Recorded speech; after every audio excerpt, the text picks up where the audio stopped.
531 suaminya ada di sini. Huo Zishan mengangguk seraya bergumam. Tatapannya kembali tertuju pada dua orang yang sedang bersiap untuk melanjutkan syuting lagi. Zhang Mintian tiba-tiba berdiri dengan bersemangat saat terpikirkan sesuatu. Sutradara Tao, aku ingat banyak aktor di industri hiburan yang memakai pemeran pengganti, kan? Bagaimana kalau cari pemeran pengganti untukku juga? Aku benar-benar tidak bisa. Dia menatap Yan Jingyi dengan malu-malu. Meskipun Yan Jingyi berpakaian seperti gadis desa, tapi wajahnya yang menggelap tetap terlihat cantik. Terlebih lagi, suaminya ada di sini. Pemeran pengganti. Rasanya Tao Wei sudah kehilangan kesabaran, bukannya bermaksud kasar, tapi apakah aktor dadakan juga butuh pemeran pengganti? Jika ada pemeran pengganti, lalu apa fungsinya Sang Mintian? Tidak ada pemeran pengganti. Aku tidak menyangka aktingmu cukup bagus sebelumnya. Sudah aku bilang kamu tidak benar-benar harus menciumnya, bahkan jika kamu benar-benar ingin menciumnya, Tao Wei memandang Huo Zishan, aku tetap tidak akan membiarkannya. Tapi, pada saat ini, Huo Zishan perlahan bangkit, merapikan mantel hitamnya seraya menatap Tao Wei dalam-dalam, karena Tuan Zhang benar-benar tidak bisa berakting, aku tidak keberatan untuk menjadi pemeran penggantinya. Tao Wei dan para kru terkejut. Bahkan Yan Jingyi yang sedang melempar batu ke kaki gunung ikut terkejut. Huo Eranjing mau apa?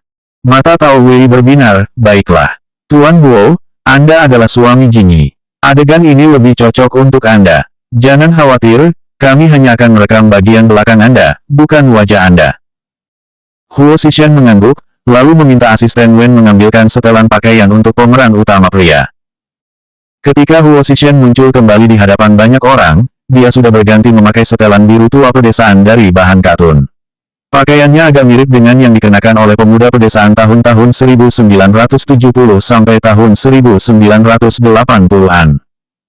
Semua orang kembali menyadari apa yang disebut dengan cocok dalam segala hal. Orang yang cocok dalam segala hal bahkan tetap modis meskipun memakai setelan karung goni. Tao Wei sedikit bersemangat kali ini, telapak tangannya sudah berkeringat. Apakah dia adalah satu-satunya orang di dunia ini yang pernah syuting dan menjadi sutradara seorang pemimpin grup Huo? Dan Huo Zishan datang sebagai cameo. Tidak, ini bahkan bukan cameo, dia hanya menjadi pemeran pengganti. Memikirkan hal ini, Tao Wei semakin berterima kasih kepada Yan Jingyi. Merupakan suatu berkah terbesar baginya untuk dapat mengenal aktris sebaik Yan Jingyi. Jika bisa, dia benar-benar ingin segera mengunggah ini di Weibo dan memberitahu publik bahwa Taipan bisnis dunia, Huo Zishan ada di krunya saat ini. Tuan Huo, cari saja seseorang untuk datang ke sini. Sayang sekali kalau kamu menjadi pemeran pengganti, kata Yan Jingyi dengan nada aneh. Huo Zishan menatapnya dengan tenang, ia kemudian berjalan mendekat dan duduk di sebelah wanita itu. Sudah seharusnya aku mendukung karir istriku. Munafik. Siapa yang sudah menghentikan kartu hitamku hanya karena dia tidak suka aku menghabiskan banyak uang? Meskipun dia telah menebusnya sekarang, tapi Yan Jingyi masih punya dendam. Istriku, aku seorang pemula, maaf jika aku melakukan kesalahan nanti. Ucap Huo Zishan tiba-tiba sebelum kemudian mengalihkan perhatiannya kepada Tao Wei. Sutradara Tao, kita bisa mulai sekarang. Tao Wei mengangguk cepat, semua orang yang ada di sana menatap punggung keduanya sambil menahan napas. Yan Jingyi sudah siap, tapi karena Huo Zishan yang menjadi pemeran pengganti, dia jadi merasa sedikit gugup. Tak satu pun dari keduanya bicara, hanya suara hembusan angin malam yang terdengar di telinga mereka, membuat pipi keduanya terasa membeku. Tiba-tiba saja, dia merasa daun telinganya menghangat. Sebelum dia bereaksi, suara Huo Zishan kembali terdengar lagi, aku lupa kalau itu hanyalah ciuman pipi, sutradara Tao, ayo kita lakukan lagi. 532 Aku takut kamu tidak dapat menanggungnya. Tao Wei tidak bereaksi untuk beberapa saat, rekamannya sangat bagus. Adegan mencium telinga juga bagus. Mencium telinga bahkan terlihat lebih intim. Tao Wei tidak berani mengatakan sisa kalimatnya. Huo Zishan meliriknya dingin, sutradara Tao, aku harap hasil akhir film ini tidak akan mengecewakanku. Jika Tao Wei masih belum bisa menebak maksud Huo Zishan, maka dia telah menjalani hidupnya dengan sia-sia selama ini. Tao Wei melirik Yan Jingyi sebelum kembali menatap Huo Zishan dengan hati-hati, baru setelah itu dia bereaksi. Dia menyentuh dagunya sambil tersenyum dengan cabul. Astaga, ternyata pasangan muda ini sangat menarik. Tuan Huo hanya ingin menunjukkan kasih sayangnya pada Jinyi. Saya pikir apa yang dikatakan Tuan Huo sangat tepat. Kita harus berusaha untuk mencapai kesempurnaan. Mencium telinga memang tidak sebagus mencium pipi. Kalau begitu ayo bersiap merekam lagi. Yan Jinyi menarik baju Huo Zishan seraya menatapnya tajam. Kamu sengaja, kan? Aku hanya tidak ingin mempersulit istriku. Pandai sekali dia berbicara. Karena itu adalah pekerjaannya, Yan Jinyi pun segera menyesuaikan suasana hatinya dan kembali ke mode kerja. Sebenarnya, Huo Zishan hanya perlu duduk sambil memandang lurus ke depan tanpa melakukan hal lain. Keduanya duduk berdampingan. Pemandangan malam di puncak gunung memang sangat indah, sangat cocok untuk syuting. Saat ini, Huo Zishan tiba-tiba menolehkan wajahnya, tatapannya tertuju pada sisi wajah Yan Jinyi, ia perlahan membungkuk dan mencium pipi wanita itu. Ciumannya begitu ringan dan lembut, sampai Yan Jinyi merasa seolah-olah ada helaian bulu yang menggelitik wajahnya. Tanpa ia sadari, jantungnya mulai berdetak kencang. Tao Wei tidak bisa berhenti mendesah saat melihat ke arah kamera, orang-orang tampan memang selalu enak dipandang. Hasil rekaman ini sangat bagus. Hari sudah menjelang pagi saat mereka tiba di kamar. Yan Jinyi menatap tempat tidur yang tidak terlalu besar itu, kalau tidak, aku akan meminta kepala desa untuk menyiapkan kamar baru untukmu. Aku yakin, dia tidak akan keberatan karena Tuan Huo adalah orang terhormat.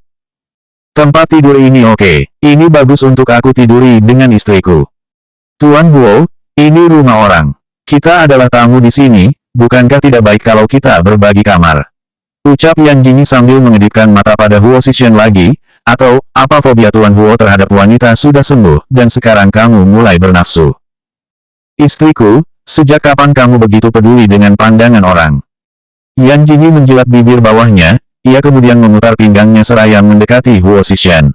Setelah itu, ia mengalungkan tangannya ke leher Huo Zishan, suaranya terdengar begitu sensual, Tuan Huo, sebenarnya aku lumayan merindukanmu. Karena Tuan Huo tidak keberatan untuk datang ke tempat sederhana ini, jadi ayo kita. Pada titik ini, Yan Jinyi menurunkan satu tangannya dan mulai meloloskan kancing baju Huo Zishan, Tuan Huo memiliki jakun yang seksi. Sebenarnya, sudah lama aku memperhatikan tubuh Tuan Huo. Melihat Tuan Huo tidak terlalu menolakku, ayo kita lakukan saja. Huo Zishan tidak bicara, hanya memperhatikan setiap gerak-gerik Yan Jinyi dengan lekat. Yan Jinyi melilit tubuhnya seperti ular, tangannya pun tidak bisa diam. Akhirnya, saat melihat kemejanya yang hampir Yan Jinyi lepas, Huo Zishan pun menekan tangannya yang berkeliaran sambil berkata, sudah cukup. Sepertinya Tuan Huo tidak hanya menderita misogini, Yan Jinyi melirik salah satu anggota tubuhnya, sepertinya kamu juga memiliki beberapa kesulitan lain. Begitulah cara tokoh utama wanita membuat marah tokoh utama pria di dalam novel. Akan tetapi tampaknya Huo Zishan bukanlah manusia, karena dia tidak terlihat tersinggung sama sekali. Aku takut kamu tidak dapat menanggungnya, ucapnya tenang. Tidak dapat menanggungnya. Yan Jinyi tertegun sejenak sebelum bereaksi. Meskipun dirinya berwajah tebal, tapi tetap saja dia tidak dapat menahan malu. Eken, bagaimana kamu tahu kalau tidak mencoba? 533 kamu dapat menghilangkannya sendiri. Demi kepentingan syuting, Yan Jinyi sengaja tidak melakukan perawatan kulit selama beberapa waktu ini. Pipinya sedikit kemerahan karena udara dingin dataran tinggi, ditambah dengan rasa malunya sekarang, membuatnya benar-benar terlihat seperti gadis yang pemalu. Huo Zishan tetap memasang ekspresi datar, dia bangkit dan bersandar di jendela, sebelum kemudian menatap Yan Jinyi dengan tangan bersedekap, istriku, sepertinya kamu kelebihan hormon estrogen. Kamu bisa menghilangkannya sendiri. Apa-apaan? Yan Jinyi tercengang, kelebihan estrogen. Menghilangkannya sendiri. Setelah memutar otak, akhirnya dia mengerti maksud dari kata-kata pria itu. Yan Jinyi jadi marah. Dia meraih bantal yang ada di belakangnya lalu melemparkannya ke arah Huo Zishan. Huo Zishan, dasar tidak tahu malu, jahat, cabul. Huo Zishan menangkap bantal tersebut tanpa meleset, ia kemudian melemparkannya lagi ke arah Yan Jinyi dengan santai. Sudut bibirnya sedikit melengkung naik, aku hanya bermaksud mengingatkanmu. Yan Jinyi mendengus dingin, pantas saja Tang Qing selalu menyebut Huo Eranjing rubah tua. Dia bukan hanya rubah tua, tetapi juga penjahat yang genit dan kejam. Dia kombinasi dari musang dan rubah tua. Setelah meletakkan kembali bantal tersebut, Yan Jinyi melepaskan jaketnya, lalu menyingkap selimut dan langsung berbaring. Sepertinya untuk mencegah Huo Zishan mengambil keuntungan darinya, Yan Jingyi dengan sengaja merentangkan tangan dan kakinya hingga memenuhi seluruh tempat tidur. Huo Zishan hanya meliriknya tanpa mengatakan apapun. Dia kemudian berbalik, mengambil tas laptop yang baru saja diberikan oleh asisten Wen, mengeluarkan laptop dari dalamnya, meletakkannya di atas meja, menghidupkannya dan mulai bekerja. Suasana di kamar itu begitu hening, yang terdengar hanyalah suara ketukan jari Huo Zishan di atas papan ketik, membuat Yan Jingyi akhirnya tidak dapat menahan diri untuk tidak duduk dan memandang dokumen yang ada di layar laptop tersebut. Jaringan internet di sini sangat buruk, bagaimana kamu bisa melakukannya? Penelitian dan pengembangan teknologi elektronik adalah salah satu bisnis utama grup Huo. Yan Jingyi diam-diam melirik ke arah perangkat yang terhubung di laptopnya, kemudian memilih untuk tidak bicara. Waktu sudah menunjukkan pukul 2 pagi saat Huo Zishan menutup laptopnya. Begitu menoleh ke belakang, dia terkejut menemukan Yan Jingyi yang belum tidur. Wanita itu tengah berbaring telentang sambil menatap kosong langit-langit kamar. Masih belum tidur. Aku sangat bosan. Kalau kamu pergi nanti, pinjami aku hal yang bisa memperkuat sinyal. Aku bisa berjamur kalau tidak menonton drama.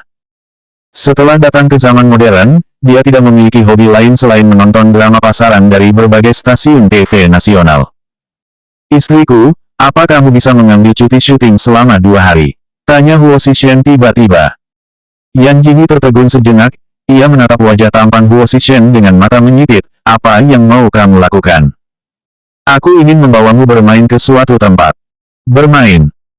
Melihat keraguannya, Huo Zishan kembali berkata, ada sejumlah bahan baku berlian di kota Yuan-Yuan, perbatasan antara negara Z dan negara L. Dia berhenti sebentar, tim 1 akan pergi ke sana, apa kamu yakin tidak ingin ikut? Bahan baku berlian. Yan Jingyi langsung merasa bersemangat, matanya sudah berbinar, ikut, aku harus ikut. Apakah bahan baku itu milik kita? Huo Zishan mengangguk. Tidak mungkin itu penyelundupan, kan? Apa itu produk ilegal? Apa dia ingin menjadikanku kambing hitam? Sudut bibir Huo Zishan berkedut, bukan, ada kekuatan yang mengincarnya sejak lama. Yan Jingyi tiba-tiba sadar, apa dia ingin menjadikanku pengawalnya. Namun, karena mereka akan melindungi bahan baku berlian, jadi itu pasti akan sangat sepadan. Lalu lakukan sesuka hatimu. Yan Jingyi menyeringil lebar hingga nyaris mencapai telinganya, aku ikut, aku pasti ikut. Tuan Huo tidak perlu khawatir, aku akan membuat bahan baku berlian itu tetap aman. Syuting Yan Jingyi berjalan cepat, ditambah dengan kehadiran Huo Zishan, Tao Wei pun mau tidak mau menyetujui izin cutinya. Bahkan, dia diberi tambahan libur 1 hari. 534 aku harus melihat kemesraan ini dulu. Kota Yuan-Yuan dulunya sangat tandus, tapi selanjutnya karena ada sebuah kru yang pergi ke sana untuk syuting, ditambah karena merupakan perbatasan negara, kota Yuan-Yuan tiba-tiba menjadi kota yang populer di internet. Sebagian besar orang yang tinggal di sana adalah etnis minoritas, dan seluruh kotanya kaya akan nuansa budaya. Ini adalah kali pertama bagi Yan Jingyi datang ke tempat seperti ini. Ada 10 orang dari tim nomor 1 yang dipimpin oleh Qin He. Hao Jianqian juga ada. Dengan kamera yang masih menggantung di leher, Yan Jingyi perlahan berjalan mengikuti Huo Zishan. Dia tidak terlihat datang untuk melindungi bahan baku berlian, tetapi lebih seperti datang untuk melakukan perjalanan wisata. Tuan muda kedua, mengapa nyonya muda kedua ada di sini? Yan Jingyi memang memiliki kemampuan bela diri yang bagus, tetapi bagi Qin He, dia hanyalah seorang wanita. Kali ini, jika dia benar-benar akan bertarung bersama mereka, maka itu akan menggunakan senjata sungguhan. Ini bukan lelucon. Qin He, apa kamu punya masalah denganku? Tanpa menunggu Huo Zishan buka suara, Yan Jingyi sudah lebih dulu melontarkan pertanyaan. Qin He sontak membungkuk hormat dan menjawab dengan tanpa ekspresi, tidak. Yan Jingyi mendengus dingin tanpa mempedulikannya. Malam ini, kalian akan pergi bersama nyonya muda kedua. Perintah Huo Zishan. Tatapannya kini kembali tertuju pada Yan Jingyi dengan sedikit pancaran kasih sayang, biarkan saja dia bermain dengan santai. Qin He dan semua anggota tim nomor 1 menatap Huo Zishan dengan mata membulat penuh ketidakpercayaan. Tuan muda kedua, apakah Anda sudah tersihir oleh kecantikannya? Kali ini, kita berhadapan dengan orang gila yang bermain-main dengan hukum, yang tidak peduli pada apapun kecuali uang. Ini bukan pertarungan kecil di markas. Tidak peduli seberapa hebat nyonya muda kedua, dia tetap akan tamat. Huo Zishan mengangkat alisnya, matanya memicing pada Qin He, apa kamu keberatan? Qin He buru-buru menundukkan kepala, tidak. Yan Jingyi menyadari sesuatu. Dari nada bicaranya, Huo Zishan jelas tidak akan ikut. Kamu mau kemana? Tangan Huo Zishan terulur untuk mengusap puncak kepala Yan Jingyi, kemudian menjawab tenang, menghasilkan uang untuk merawat istriku. Sekelompok bawahan Huo Zishan tercengang, aku harus melihat kemesraan ini dulu. Yan Jingyi berlagak tersipu, ia melambaikan tangannya malu-malu, oh, dasar menyebalkan. Aku punya urusan lain untuk aku tangani. Bersenang-senanglah, aku akan menjemputmu besok malam. Huo Zishan mengabaikan tingkah malu-malunya. Setelah bicara, dia kemudian berbalik pergi tanpa melihat ke belakang lagi. Beraninya dia datang ke sini untuk menjemputku setelah aku melakukan pekerjaan yang berbahaya. Atau mungkin ini bisa disebut pekerjaan membosankan yang berbahaya. Tapi, Yan Jingyi menyipitkan mata, sudah lama aku tidak melakukan hal yang menyenangkan seperti ini, jika bisa. Dia melihat Qin He yang seperti orang bodoh terlebih dahulu, sebelum berkata, tes, dengan jijik. Lalu, mengalihkan pandangannya ke Hao Jianqiang yang sedang mengaitkan jari-jarinya. Hao Jianqiang masih sangat takut kepada Yan Jingyi. Melihat ini, dia menciut dan berjalan mendekat. Nyonya muda kedua, Anda ingin apa? Apakah ini berarti aset kita mungkin akan dirampok?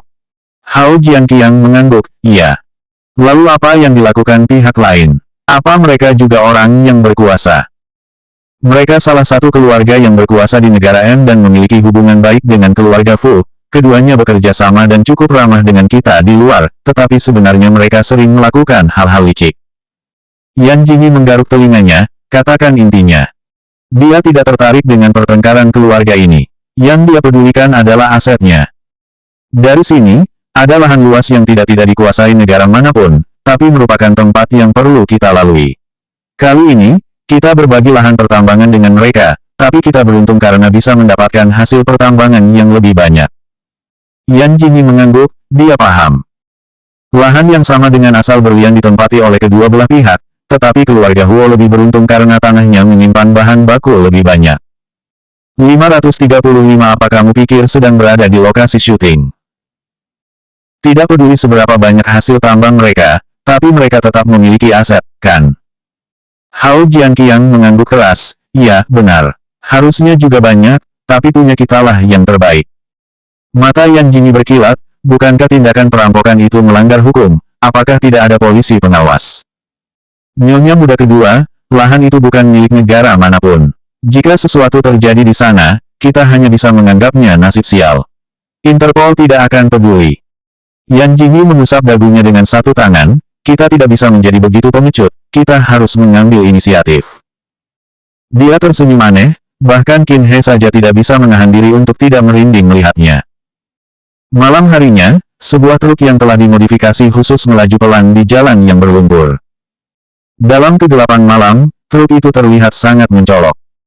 Tiba-tiba saja truk itu berhenti, sang sopir buru-buru membuka pintu dan berlari ke hutan dengan tangan yang menutupi selangkangannya. Bos, apakah Anda yakin ini truk keluarga Huo? Kenapa tidak ada pengawal dan hanya ada sopir? Di sisi lain, di balik pepohonan, tampak sekelompok orang tengah bersembunyi. Mereka mengenakan seragam dan memegang senjata di tangan masing-masing. Mungkin sengaja untuk mengurangi kewaspadaan kita. Tidak, mungkin ini bentuk pengecohan. Mungkin orang-orang mereka juga bersembunyi di suatu tempat dan hanya menunggu kita menyerahkan diri. Ini masalah besar, kita tidak boleh gegabah. Mengapa kita tidak menunggu dan melihat apa yang terjadi?